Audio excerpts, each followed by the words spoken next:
بسم اللہ الرحمن الرحیم۔ شروع اللہ کے نام سے جو بڑا مہربان نہایت رحم کرنے والا ہے۔ صلاح الدین ایوبی صلاح دین کے نام سے مشہور ایک بہادر اور مضبوط نوجوان کی آواز ابھرتی ہے۔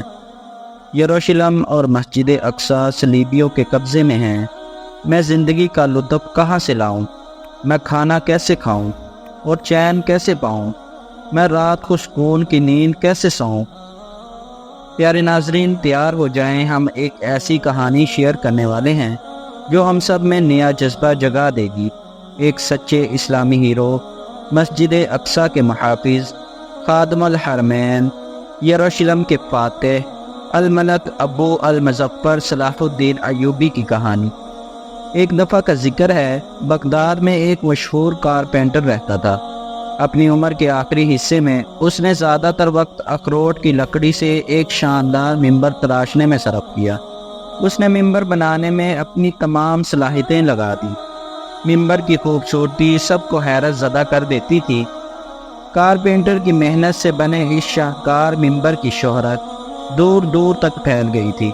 جب بھی کوئی بغداد آتا تو وہ کارپینٹر کو تلاش کرتا اور اس کے پاس آ کر کہتا کہ یہ ممبر ہمیں بیچ دو تاکہ ہم اسے اپنی مسجد میں لگائیں، مگر اس کا جواب ہمیشہ ایک ہی ہوتا: اس ممبر کی منزل مسجد اقصی ہے۔ اس زمانے میں یروشلم صلیبیوں کے قبضے میں تھا۔ صلیبیوں کو پوپ اور یورپ کی مسلسل سپورٹ حاصل تھی۔ سلجوقی سلطنت ختم ہو چکی تھی۔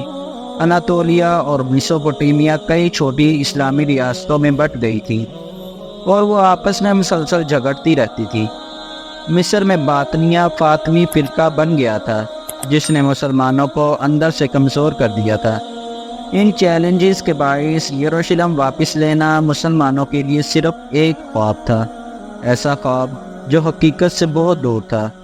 اس کے باوجود کارپینٹر پورے اعتماد کے ساتھ سب کو یہی جواب دیتا رہا: مجھے یہی کام آتا ہے، میں کاریگر ہوں، میں ممبر تراشتا ہوں۔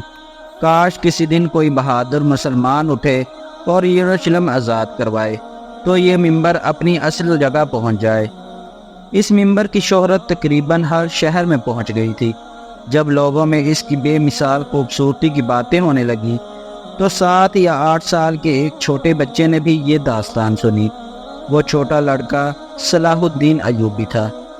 ممبر کی داستان سنتے ہی ایک عزم اس کے ذہن میں ہمیشہ کے لیے نقش ہو گیا: یروشلم عیسائیوں سے واپس لینا ہے اور ممبر اس کی اصل جگہ پہنچانا ہے۔ عراقی شہر تکریت میں پیدا ہونے والے صلاح الدین ایوبی کے والد کردش اور والدہ ترکش تھیں۔ فوجی ٹریننگ میں دلچسپی کے باوجود انہوں نے پہلے دینی تعلیم کو ترجیح دی۔ انہوں نے لاجک، فلسفی، سوشیالوجی، فقہ، تاریخ، آرٹس اور سائنس کے مضامین میں بھرپور علم حاصل کیا۔ صلاح الدین نے اپنی تعلیم دمشق کی حدیث یونیورسٹی میں حاصل کی۔ مسلمان انہیں ایک مثالی سلطان سمجھتے تھے، جبکہ صلیبی انہیں ایک سچے اسلامی ہیرو کی نظر سے دیکھتے تھے۔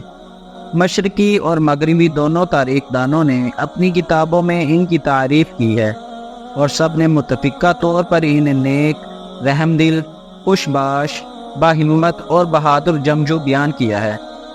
جب اس باکمال شخص کی عمر 26 سال ہوئی تو انہوں نے اپنے چچا شیربو کے ساتھ ریاست میں کئی ذمہ داریاں سنبھالیں۔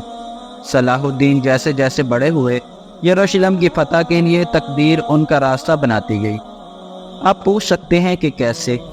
زنگی ریاست کے سلطان نور الدین زنگی نے اپنے زیر حکومت تمام ترکش ریاستوں کو متحد کیا اور ایک جزوی اسلامی اتحاد قائم کر لیا۔ صلیبیوں سے کئی شہروں کو کامیابی سے واپس لے لیا۔ جب مصر کی فاطمی ریاست کو بحران کا سامنا تھا، تب یروشلم کے صلیبیوں نے اپنا اثر و رسوخ مڈل ایسٹ میں پھیلانے کی کوشش کی۔ صلیبیوں نے 1168 میں قاہرہ کا گھیراؤ کر لیا۔ سلطان نور الدین زنگی نے بھی اپنی نظریں مصر پر جما دیں، کیونکہ مصر کا کنٹرول پانے کا مطلب اپنے دشمن پر جنگی برتری حاصل کرنا تھا۔ فاطمی ریاست نے نور الدین زنگی سے مدد طلب کی۔ سلطان نے اپنے کمانڈر شیربو اور صلاح الدین کو روانہ کیا۔ شیربو نے پورے مصر کو صلیبیوں سے پاک کر دیا۔ ان کامیابیوں کے باعث شیرگو کو مصر کا وزیر مقرر کر دیا گیا، لیکن عہدہ سنبھالنے کے کچھ ہی عرصے بعد ان کی وفات ہو گئی۔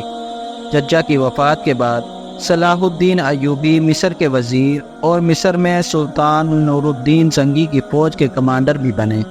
31 سال کی عمر میں انہوں نے ریاست کے ولی اور مصر کے وزیر کے یہ دونوں اہم عہدے ایک ساتھ نبھائے۔ صلاح الدین نے مصر کا کنٹرول پانے کے بعد اپنی اور ترکوں کے خلاف مزاحمت کرنے والوں یعنی فاطمی اور ان کا ساتھ دینے والے صلیبیوں اور بازنطینیوں کا مقابلہ شروع کیا۔ مصر پر مکمل کنٹرول کے ساتھ انہوں نے فوج کو دوبارہ منظم کیا۔ اہل سنت کی حمایت میں کام کرتے ہوئے انہوں نے سنی مدرسے اور نئے ادارے قائم کیے۔ آہستہ آہستہ انہوں نے باطنیہ فاطمیوں کو بیوروکریسی سے نکال دیا۔ آخرکار 1171 میں نور الدین زنگی کے حکم پر انہوں نے باطنیہ فاطمی کی حکومت کا خاتمہ کر دیا۔ اس دوران انہیں ایک انتہائی غمناک خبر ملی۔ سلطان نور الدین زنگی وفات پا گئے تھے۔ ایک طرف وہ ریاست کے اتحاد اور سلطان کی قائم کردہ اسلامی ریاستوں کی ہم آہنگی کے تحفظ کے لیے کوشاں تھے، جبکہ دوسری طرف انہیں صلیبیوں کا بھی سامنا تھا۔ اس زمانے کے ہر اسلامی کمانڈر کی طرح صلاح الدین ایوبی کی 3 آرزویں تھیں: مسلمانوں کا اتحاد محفوظ رکھنا، یروشلم کو واپس لینا اور قسطنطنیہ یا استنبول کو فتح کرنا۔ اسلامی ریاستوں کا اتحاد کامیاب جنگوں اور صلیبیوں کے خلاف جدوجہد سے مضبوط ہو گیا تھا۔ اگلا مقصد یروشلم کو واپس لینا تھا۔ قاضی بہاؤالدین ابن شداد یروشلم کے لیے صلاح الدین ایوبی کی محبت اور امنگ کو ان الفاظ میں بیان کرتے ہیں: یروشلم کے لیے ان کے غم اور دکھ کا بوجھ اتنا زیادہ تھا جسے پہاڑ بھی نہ اٹھا پاتے۔ یوں محسوس ہوتا جیسے کوئی ماں اپنے کھوئے ہوئے بچے کے لیے غمزدہ ہو۔ وہ اپنے گھوڑے پر سوار ہو کر نکلتے اور مسلمانوں کو یروشلم کی آزادی کی خاطر جہاد کے لیے بلاتے۔ وہ مجمع سے خطاب کرتے اور پکار کر کہتے: اے مسلمانوں، اسلام کی خاطر، اسلام کے لیے غم کے آنسو ہمیشہ ان کی آنکھوں میں ہوتے۔ کیونکہ یروشلم صلیبیوں کے قبضے میں تھا، وہ کہا کرتے: جب تک یروشلم اور مسجد اقصی صلیبیوں کے کنٹرول میں ہیں، میں کیسے مسکراؤں، میں کیسے اطمینان پاؤں، اور میں کھانا کیسے کھاؤں، اور رات کو چین کی نیند کیسے سوؤں۔ صلاح الدین ایوبی یروشلم واپس لینے کے لیے پرعزم تھے، لیکن یروشلم فتح کرنے سے پہلے صورتحال کا بغور جائزہ لینا ضروری تھا۔ انہوں نے مہارت سے کئی غیر منظم فورسز کو جمع اور منظم کر کے طاقت کا توازن اپنے حق میں بدلا۔ ان کی بنیادی توجہ لاطینی صلیبی ریاستوں پر تھی۔ اس دوران یروشلم کا بادشاہ مر گیا اور گی آف لوسینیا اس کا جانشین بنا۔ صلاح الدین ایوبی نے قدم بقدم آگے بڑھنا شروع کیا۔ انہوں نے حلب پر قبضہ کرنے سے پہلے دیار بکر، عورفہ، حران، رقہ، حابور، نصیبین اور بہت سے شہروں کو فتح کیا۔ یہ تمام شہر یروشلم کے راستے پر جنگی اہمیت کے حامل تھے۔ سلطان نے سب سے پہلے تمریہ کا گھیراؤ کیا۔ تمریہ کی جنگی اہمیت بہت زیادہ تھی۔ ان کا مقصد یروشلم کے بادشاہ اور اس کی فوجوں کو شمالی فلسطین میں تمریہ کے قریب حطین کے مقام میں لانا تھا، کیونکہ انہوں نے میدان جنگ وہاں لے جانے کا منصوبہ بنایا تھا۔ حطین اپنے پانی کے کنووں کے لیے مشہور تھا۔ سلطان صلاح الدین نے پہلے ہی حطین کے راستے پر موجود پانی کے کنویں قبضے میں لے لیے اور انہیں پتھروں اور ریت سے بھر دیا۔ چنانچہ پانی کے کنویں استعمال کے قابل نہ رہے۔ بادشاہ اور اس کی فوج حطین میں پہنچی تو وہ کنووں کو اس حال میں دیکھ کر سخت مایوس ہو گئی۔ پوری فوج صحرا کی سخت گرمی میں پیاس اور تھکن کی شدت کے ساتھ جنگ لڑنے پر مجبور تھی۔ حطین کی جنگ 4 جولائی 1187 کو شروع ہوئی۔ اس جنگ میں صلاح الدین نے یروشلم کے بادشاہ کے زیر قیادت صلیبی فوج کو شکست دی۔ اس کامیابی کے بعد صلاح الدین نے تیزی سے فتح کی کارروائی شروع کر دی۔ صلیبیوں کو ہونے والے شدید نقصانات سے مسلمانوں کو تقریباً پوری یروشلم کی سلطنت پر کنٹرول حاصل ہو گیا۔ انہوں نے عکا، تمریہ، عسقلان، نابلس، رم اللہ اور غزہ سمیت بہت سے قلعے فتح کیے۔ چند ہی ہفتوں میں 20 ستمبر 1187 کو سلطان نے یروشلم کا گھیراؤ کیا۔ منجنیق سے شہر کی دیواروں پر گولہ باری کی گئی۔ جلد ہی شمال مشرقی دیوار کمزور پڑ گئی، منجنیقیں وہاں لگائی گئیں۔ کچھ دیر بعد دیوار مکمل طور پر تباہ ہو گئی۔ صلیبیوں نے گھیراؤ توڑنے کی کوششیں کی لیکن کامیاب نہ ہو سکے۔ یہ ظاہر تھا کہ وہ زیادہ دیر شہر پر کنٹرول قائم نہیں رکھ پائیں گے۔ انہوں نے صلاح الدین ایوبی سے محفوظ راستہ طلب کرتے ہوئے اپنی جان بخشی، فصلوں کی حفاظت، گھروں کے تحفظ اور مسلمان قیدیوں کی رہائی کے لیے تعاون کی پیشکش کی۔ سلطان صلاح الدین نے ان شرائط کو قبول کیا کیونکہ وہ مسلمان قیدیوں کا تحفظ یقینی بنانا اور جنگ کو طول دے کر مزید ہلاکتوں سے بچانا چاہتے تھے۔ آخرکار واقعہ معراج کے مقدس موقع پر 27 رجب 832 ہجری بمطابق 2 اکتوبر 1177 کو جمعۃ المبارک کے دن یروشلم کو واپس لے لیا گیا۔ صلاح الدین ایوبی کی کامیابی صرف فوجی نظام تک محدود نہ رہی، بلکہ ان کی کامیابی سے ایک منظم اور ترقی یافتہ ریاست کا سورج طلوع ہوا۔ ان کی قیادت میں بے شمار مدرسے، ہسپتال اور مسجدیں تعمیر ہوئیں۔ یہ اسلامی دنیا میں علم کے عروج کا زمانہ تھا۔ اس وقت کے علماء کو صلاح الدین ایوبی کے زیر کنٹرول علاقوں میں بلایا گیا۔ علماء کو اپنے تعاون پیش کرتے ہوئے انہوں نے شاندار علمی ترقی کی راہ ہموار کی۔ اس زمانے میں علماء اور طلباء نے کئی کتابیں لکھی۔ اپنے طرز حکومت کے بدولت وہ اپنے بعد آنے والے کئی حکمرانوں کے لیے روشنی کے مینار بنے۔ اسلام کے اس عظیم سپاہی نے 4 مارچ 1193 کو دمشق میں وفات پائی۔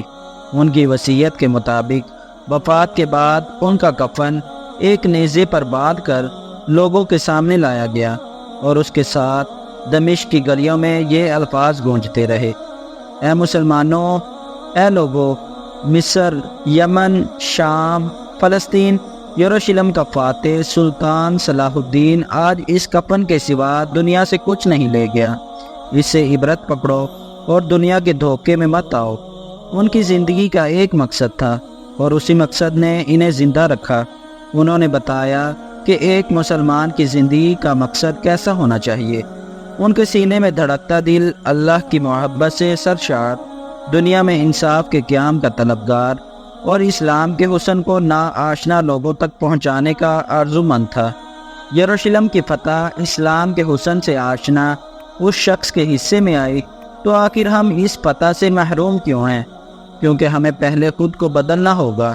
ہماری خواہشات کا مرکز یہ دنیا ہے، ہمارے خواب دنیاوی خواب ہیں اور ہمارے مقاصد دنیاوی مقاصد ہیں۔ ہمیں مخلص ہونا پڑے گا۔ ہم میں سے زیادہ تر لوگ اپنے اور اپنے آرام کے متعلق سوچتے ہیں۔ ہمیں اپنا جائزہ لینا ہوگا اور وہ دل پانا ہوگا جو اللہ کے لیے دھڑکے۔ ہمیں اسلام کے لیے بلند مقاصد اپنانے ہوں گے۔ یاد رکھیں، عظیم سلطان صلاح الدین کی طرح ایک دن ہمارے جسم بھی کفن میں لپٹے ہوں گے اور ان کفنوں میں کوئی جیب نہیں ہوگی۔ اللہ پاک ہمیں سمجھنے کی توفیق عطا فرمائے۔ آمین ثم آمین یا رب العالمین۔